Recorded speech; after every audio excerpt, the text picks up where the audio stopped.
Posted February 18, 2019, 18 hours 24 minutes and 36 seconds. The head of Australia's domestic spy agency has rejected allegations that it is targeting the Chinese community in the wake of the Huang Xiangmo controversy.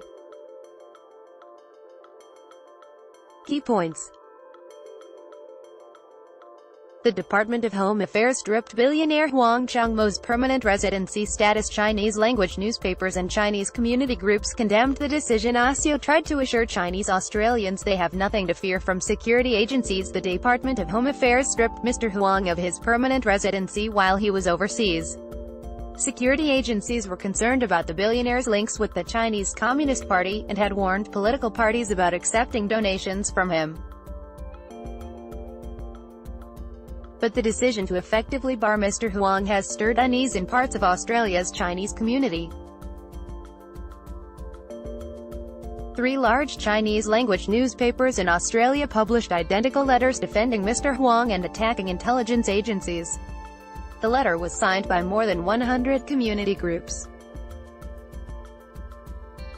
What happened to Mr. Huang Xiangmo today may happen to any of us tomorrow, the statement read. If we do not defend Huang Xiangmo's legitimate rights and interests today, no one will be able to defend our legitimate rights and interests tomorrow. We strongly protest against that. Mr. Huang has been deprived of his permanent residence visa for false charges by relevant intelligence agencies. The unfair treatment suffered by Mr. Huang has dealt a heavy blow to the legitimate political participation of people from Chinese or other ethnic minorities.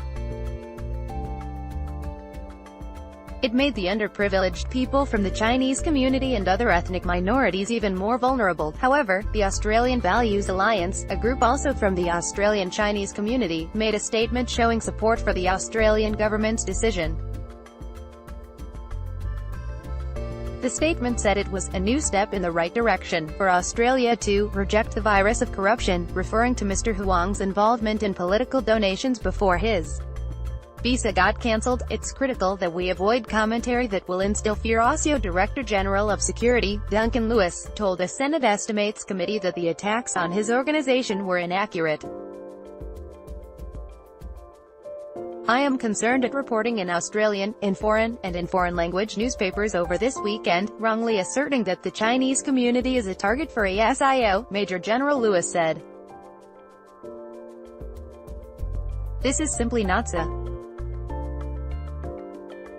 ASIO does not investigate people based on their ethnicity, religion or cultural background, but Major General Lewis tried to reassure Chinese Australians that they had nothing to fear from security agencies.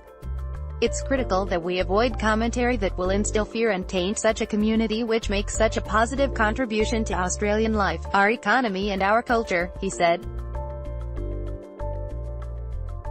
And as the DG of Security, I can say categorically that from a security point of view the overwhelming majority of people of Chinese heritage are of no investigative interest to ASIO as they are of no security concern. We should not impugn the many for the actions of a few. Major General Lewis also issued a broader warning about the challenge posed by foreign interference. The current scale of foreign intelligence activity against Australian interests is unprecedented, he told the committee. Hostile intelligence activity poses a real and existential threat to Australian security and sovereignty. Topics: government and politics, foreign affairs, world politics, Australia.